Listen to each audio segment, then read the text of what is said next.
योगक्षेम में आपका स्वागत है। देखिए, जो लोग योग कर रहे हैं अथवा नहीं कर रहे हैं, उन लोगों का योग के ऊपर क्या कहना है। जी, मेरा नाम विनोद आदिज है और मैं जब यहाँ 5 दिन का शिविर हुआ था उसके अंदर मैंने भाग लिया था। 5 दिन में यहीं पे योग किया मैंने, और उस योग के अंदर मैंने मेरे शरीर के अंदर जो पाचन क्रिया है उसके अंदर मेरे को फ़ायदा हुआ।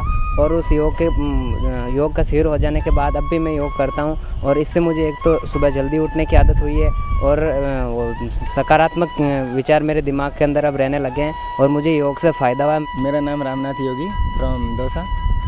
जब हमने योग शिविर में यहाँ गुरुजी प्रहलाद जी व्यास के द्वारा जो योग करवाया गया, उसमें हमने सीखा कि हमारे जो प्रत्येक अंग थे उनमें मान लीजिए कहीं भी दर्द हो रहा हो तो योग अगर निरंतर किया गया था तो उससे प्रत्येक जहाँ भी मान लो हमारे घुटने में दर्द था, मेरे फ़िलहाल अपनी बता रहा हूँ, तो मैंने 3-4 दिन जो योग किया उससे मेरे दर्द भी कम हो गया और पैर भी अच्छे तरह काम कर रहा है। योग से ध्यान एक तो केंद्रित होता है, दूसरा पढ़ाई में मन लगता है। इससे शरीर का जो संतुलन वो बनाए रहता है और निरोग रहते हैं। सबसे मेन बात यह है कि निरोग रहते हैं, मानसिक संतुलन से रहता है और इससे ये बताऊँगा कि कोई पीड़ा नहीं होती शरीर में। मेरा नाम मुकेश पारिक है और मैं करीब 6 महीने से योगा कर रहा हूँ और उसके कई आसन मैं करता हूँ और उससे बहुत फ़ायदा होता है शरीर में। मेरे को पहले बहुत सारी परेशानियाँ होती थी, अभी कोई परेशानी नहीं होती है।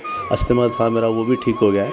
और बेटी है मेरी छोटी, 6 साल की बेटी है, ये भी मेरे साथ में योगा करती है और सुबह जल्दी उठकर 5 बजे हम लोग योगा करते हैं करीब आधा घंटा। उससे बहुत सारे हमें फ़ायदे हुए हैं। HVC जो परिवार है ये आपके लिए केवल योग सिखाने का काम नहीं कर रहा है। योग सिखाने के साथ साथ में ये आपको योग प्रशिक्षक की भी ट्रेनिंग एक तरीके से दे रहा है। क्यों? क्योंकि हम प्रत्येक आसन को बारी बारी से आपको बार बार बोलते हैं ताकि आप अधिक से अधिक आसनों के नाम भी याद कर सकें, उनके बेनिफिट्स याद कर सकें, उनका साइंटिफिक रीज़न याद कर सकें और उनका दर्शन भी आप याद कर सकें। आने वाला जब हमारा सेकंड फेज होगा, हम उसमें एक एक कैटेगरी को लेकर के बच्चों के लिए कौन सा योगासन होना चाहिए, महिलाओं के लिए कौन सा योगासन होना चाहिए, बुजुर्गों के लिए किस तरीके के आसन प्राणायाम होने चाहिए, जवानों के लिए कौन से योग प्राणायाम होने चाहिए। हमारा जब थर्ड फेज आएगा तो उसमें हम आपको बताएंगे किस बीमारी में कौन से आसन करने चाहिए, कौन सा प्राणायाम करना चाहिए, कौन सी मुद्रा लगानी चाहिए, किस तरीके का ध्यान आपको करना चाहिए। एक एक बीमारी के बारे में हम आपको बताएंगे। खैर, ये तो थी आगे की हमारी प्लानिंग, लेकिन अभी हम आपको बताते हैं शीतली प्राणायाम। क्योंकि गर्मियों का समय है, आपको पता है हर व्यक्ति गर्मी से परेशान है, गर्मी से त्राहिमाम हो रहा है। इसलिए ऐसी स्थिति में क्या करें? ऐसी स्थिति में हमको शीतली प्राणायाम यानी कि प्राणायाम ही हमको एक सहारा हो सकता है। आइए, जिस आसन में भी आप सीधे बैठ सकें बैठ जाएं, अपनी जीभ पूरी बाहर निकालें।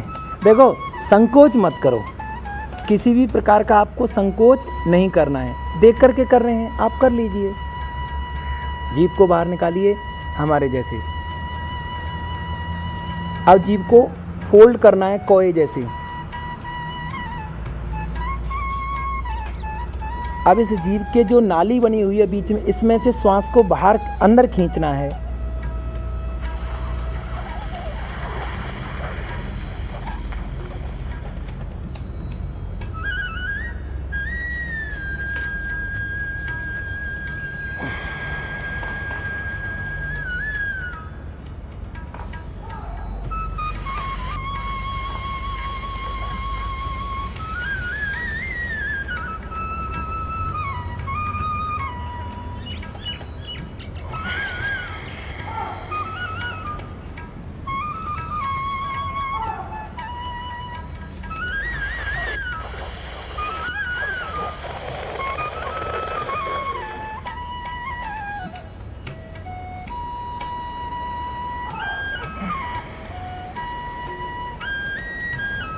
आप 1 मिनट से केवल 2 मिनट करेंगे और 2 मिनट में लगभग ये 10 बार हो जाता है।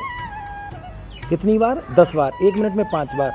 10 बार करने के बाद में आप देखेंगे कि आपके शरीर में एक अलग ही प्रकार की ठंडक आपको प्राप्त होगी। इससे क्या होता है, हमारे अंदर कई बार पेप्टिक अल्सर की प्रॉब्लम होती है स्टमक के अंदर, वो भी इस आसन को करने से दूर होता है।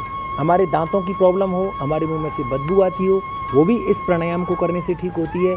और ख़ास करके हमारी जो ब्रेन है ब्रेन की जो सेल्स हैं उनको भी इससे ठंडक प्रदान होती है, क्योंकि आपने देखा होगा कंप्यूटर जब हम चलाते हैं तो एसी का उपयोग करते कि नहीं करते, ताकि उसका पूरा सिस्टम ठीक से काम चले।